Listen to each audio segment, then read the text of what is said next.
Avec vous, Maxime Soutek, on ouvre le kiosque d'Europe 1. Le kiosque, ils sont à la revue de presse. Ce que le Mont-Saint-Michel est à la France, un monument absolument incontournable. Tellement beau. C'est beau. Loïc Loury pour les régions, Samuel Etienne pour la presse internationale, Emmanuel Dutheil pour la une de l'Écho et Fred Hafner qui regarde encore une fois la télé pour nous. Bonjour à vous quatre. Bonjour Maxime. On commence avec vos quotidiens nationaux et ce matin, pas le choix, 31 oblige, on fait le bilan de l'année 2014. Alors dit comme ça sent le marronnier à plein nez, mais je dois dire que vos journaux réussissent à renouveler un peu l'exercice.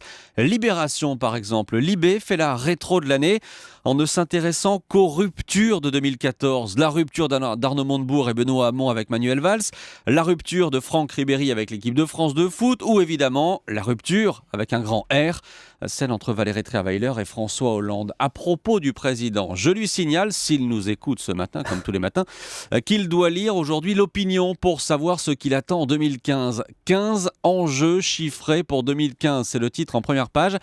Avec ce dessin, je ne sais pas si vous l'avez vu, vous qui êtes là dans ce studio, on voit le chef de l'État préparer ses vœux. Manuel Valls lui conseille de commencer simplement par dire bonne année.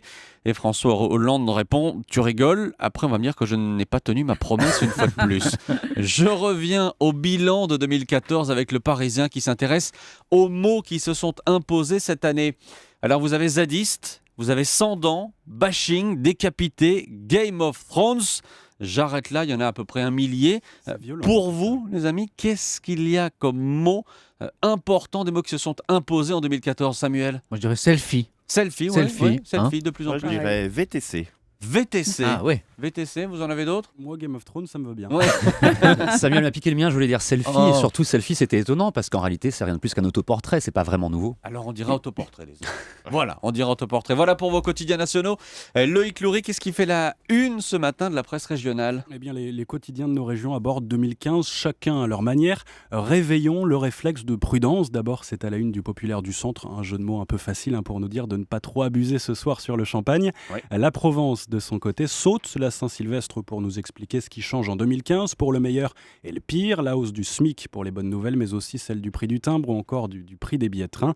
La presse de la Manche, enfin, fait dans la sobriété. Elle nous souhaite simplement une bonne et heureuse année. C'est sobre et c'est très efficace. Et puis à signaler en une de la Dépêche du Midi dans un autre registre, on en a beaucoup parlé sur Europe 1, un feu vert pour les investisseurs chinois qui vont pouvoir acquérir une partie de l'aéroport Toulouse-Blagnac. Alors l'histoire du jour, Loïc, c'est un très beau cadeau qui s'est immédiatement retrouvé à vendre sur Internet. Et oui, tout avait commencé il y a une dizaine de jours. Arnaud et Virginie, un couple, ont reçu un handivan pour leur fils Quentin, 6 ans, qui est handicapé.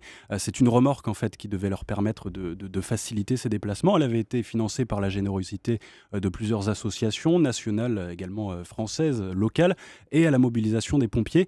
Le problème, c'est que ce cadeau n'a pas plu. Il s'est retrouvé une semaine plus tard seulement sur le site Le Bon Coin, un site très connu, pour 6 000 euros, précisé négociable. C'est Virginie qui a donné cette précision sur le site. Alors forcément, parmi les réactions, il y a beaucoup de déceptions. Les pompiers avaient donné 1 200 euros. Et puis la conceptrice du van avait, elle, consenti à une remise de 1/3 tout de même. Quelles explications du côté de la famille ? Ça se passe dans la Somme. Hein. Quelles Voilà, explications du côté de la famille ? C'est là que c'est un peu difficile en fait de prendre parti parce que la mère affirme avoir été déçue par le van tout simplement. Il consomme trop, il ne tient pas la route dès qu'il y a du vent. Et puis cette remorque qui se fixe à l'arrière donc du monospace familial ne rentre pas sur les places handicapées. C'est vrai que c'est un problème. Et elle assure enfin que l'argent sera réutilisé pour acheter un véhicule adapté.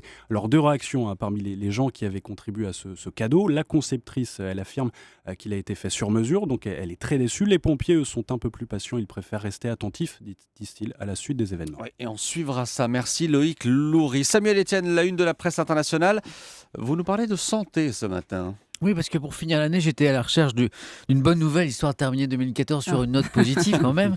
Et je l'ai effectivement trouvé, cette bonne nouvelle, dans les pages santé du International New York Times, cette nouvelle direction que commence à emprunter la recherche génétique. Alors je vous explique, c'est un petit peu compliqué, il est tôt, mais il faut faire un effort. Après des années de recherche sur les mutations des gènes qui provoquent les maladies, ça on connaît, les chercheurs veulent maintenant découvrir les mutations qui empêchent ces mêmes maladies. Samuel, vous n'auriez pas un exemple? Si, Sophie, vous avez raison, ce sera un peu plus parlant. Je prends un Américain de 65 ans, Doug Whitney. La maladie d'Alzheimer a tué sa mère, 9 de ses 13 frères et sœurs, 6 de ses cousins, tous en raison d'une forme génétique de la maladie d'Alzheimer. Et donc normalement, Doug aurait dû lui aussi souffrir de la maladie Et d'Alzheimer. oui, Maxime, sauf qu'en fait, il est en pleine forme. Alors du coup, les scientifiques pensent que chez lui, eh bien, le gène coupable, c'est l'accès important, a muté. Chez lui, la nature aurait donc agi pour le protéger. Voilà donc l'objectif. Au lieu d'observer les choses cassées, regarder les personnes où les choses sont cassées, mais où la nature a réparé, et un jour inventer des médicaments qui imitent ces mutations de protection dans leurs rêves les plus fous. Ces chercheurs se disent même qu'en étudiant les personnes à la santé exceptionnellement robuste, qui tombent jamais malades, donc Ouais. pas vous Maxime par exemple, je suis désolé, vous avez un petit peu la goutte au nez ce matin, Oui, il y a un peu de ça. ils pourraient inventer le médicament universel pour guérir toutes les maladies. Ça fait rêver quand Ouais, même. c'est vrai que ça fait rêver. On l'aura peut-être pas pour 2015 en Voilà, même temps. c'est pas pour demain. On va attendre un peu. Emmanuel Dutheil, alors qui sont les plus riches au monde? L'agence américaine Bloomberg vient de sortir son classement 2014. Les plus riches sont encore un peu plus riches. Eh bien oui, sur les 400 personnes les plus riches au monde, eh bien ces 400 personnes ont une fortune estimée à 4100 milliards de dollars. C'est-à-dire ce matin dans les Échos, et grosso modo, c'est 2 fois de plus que tout ce que la France produit en une année. Alors, bon, ça a quand même été un tout petit cru pour ces plus bon riches, parce que leur fortune a progressé de seulement, entre guillemets, 2% cette année. Alors, on va jouer un petit peu au jeu des devinettes pour terminer l'année. Est-ce que vous êtes capable de me donner le trio de tête des plus riches? Moi, j'ai les noms sous les yeux, donc ça va être facile, mais Je dirais qu'il y a un Chinois peut-être. Eh ben non, il n'y a pas de Chinois. Le plus riche quand même, c'est bien évidemment Bill Gates, Bill Gates, toujours à la évidemment. tête de Microsoft. Il est encore plus riche puisqu'il a gagné 9 milliards de dollars en plus cette année. Le deuxième, c'est Carlos- également un Carlos Américain. Slim, Alors ah non. Carlos Slim est troisième, c'est un Mexicain, Ah oui. effectivement, star des télécoms. Mais le deuxième, c'est Warren Buffett, la star bien évidemment des investissements, qui a sur son compte en banque 74,5 milliards de dollars. Alors si on continue un petit peu ce jeu des devinettes, est-ce que vous savez qui a vu sa fortune le plus progresser cette année? Vous avez Là, un vous début de pouvez y aller, réponse, Samuel. Vous avez dit un Chinois, donc est-ce que C'est Chinois. un Chinois. bah oui. Ah est-ce oui, que quelqu'un voit un on- Chinois On est dans les. C'est sur Internet. C'est sur Internet. Voilà. Il s'appelle Jack Ma. Alors, je vous aide un peu. Est-ce que vous savez ce qu'a fait Jack Ma? Non. Alibaba, non? Voilà, Alibaba, effectivement. Alibaba, c'est le plus gros site de e-commerce au monde. C'est plus gros qu'Amazon. Et aujourd'hui, Jack Ma a vu sa fortune progresser de 25 milliards de dollars. Oui, 25 milliards. C'est bien. Grâce à ça, il est 22e fortune mondiale. Côté français, ça donne quoi? Eh bien, les Français sont 5 parmi les 100 premiers. On va aller continuer le jeu des devinettes. Vous me donnez les 5? Liliane Bettencourt, Oui, en forcément. général. Voilà, c'est la Liliane première. Bettencourt, Voilà. elle est effectivement 14e de ce classement, elle a 37,5 milliards de dollars, pas mal pour quelqu'un qui n'a jamais travaillé. Emmanuel Macron. Bah oh non, non, on est très le très loin. mauvais esprit. Allez, je vous les donne. Liliane Bettencourt première, Bernard Arnault, François Pinault, Serge Dassault, et le petit nouveau côté français de ce classement, c'est Patrick Drahi. Est-ce que vous le connaissez? Oui.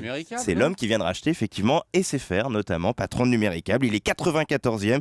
Il a gagné un petit peu plus de 6 milliards en plus cette année. Il pèse aujourd'hui un peu plus de 11 milliards. Et Libération aussi. Et Libération, effectivement, mais c'est pas ce qui pèse le plus dans sa fortune. Et j'ose à peine imaginer leur réveillon à tous ces milliardaires. Bref, leur réveillon, notre réveillon, votre réveillon, peut-être ce soir, vous qui nous écoutez, ce sera peut-être devant la télé, Arthur sur TF1, Patrick Sébastien sur France 2. On a un autre choix, le choix de Fred Hafner ce matin, celui de rêver. C'est pas mal aussi de rêver. C'est pas mal, c'est un petit peu plus original. Et puis je vais challenger Samuel qui parlait de recherche génétique. Moi, je vais vous parler de la Terre, de l'univers. On va essayer de voir comment ça fonctionne. C'est très simple, comment les recréer pour mieux les comprendre. C'est l'objet de ce documentaire de la BBC. On reconnaît d'ailleurs bien la patte de la BBC. C'est très didactique, très imagé. Le doc est incarné par un célèbre présentateur télé britannique, Richard Hammond. Son but, nous expliquer la création et le fonctionnement de la Terre et de l'univers, je vous le disais, à travers diverses expériences ou démonstrations. Et pour ça, il ne recule devant rien. Il est même allé emprunter des véhicules bizarres à la NASA. Écoutez. J'adore votre garage. Oui, on a des engins sympas. Ça, c'est le Robonaut. En ce moment, on en a un sur la station internationale. Et ça, c'est le véhicule d'exploration spatiale pour aller sur un astéroïde ou sur une lune de Mars, comme Phobos. Grâce au propulseur contrôlé, on peut sauter. Il y a un astronaute au bout du bras robotisé. Ça marche sur Mars, sur la Lune, partout. Ça fait rêver quand même le garage de la NASA. Ah ouais, j'adorerais, moi, attendez. C'est très sérieux comme réveillon devant un documentaire de la BBC, si je peux me permettre. Attendez, il n'y a pas de meilleur moment pour s'instruire, qu'est-ce que vous voulez? Oui, c'est vrai. Et vous pouvez zapper après sur les cotillons et les décomptes Mais voilà. des deux grandes chaînes. Comment fait-il concrètement pour nous expliquer la création de l'univers à nous qui ne sommes pas nécessairement, j'ai bien dit nécessairement, scientifiques? Alors pour faire court, ce type c'est un peu Fred et Jamy si vous voulez, mais en version gros budget. Au lieu de faire des maquettes dans un faux camion, Richard Hammond, lui, il se déplace, il se balade un petit peu partout, du désert californien à un laboratoire souterrain. Il réalise des expériences grandeur nature, comme par exemple fabriquer un mini-volcan et le faire entrer en éruption. Je voulais vous faire une démo, puis j'ai eu un doute. Alors plus sérieusement, vous allez apprendre beaucoup de choses en regardant ce documentaire. Vous saurez par exemple que 4 ingrédients seulement suffisent pour créer notre planète: le fer, l'oxygène, le sable et le magnésium. Eh bien voilà, on a appris quelque chose. Vous voyez, Samuel Etienne, c'est incroyable. C'est vrai, ça, c'est vrai. incroyable. Je vais le regarder Ça où, ce alors, soir. On vous regarde ça croit, où tiens. Sur France 5. France 5, 20h40, rendez-vous est pris. Merci beaucoup Fred Hafner et merci à vous. C'était le kiosque d'Europe 1 à demain.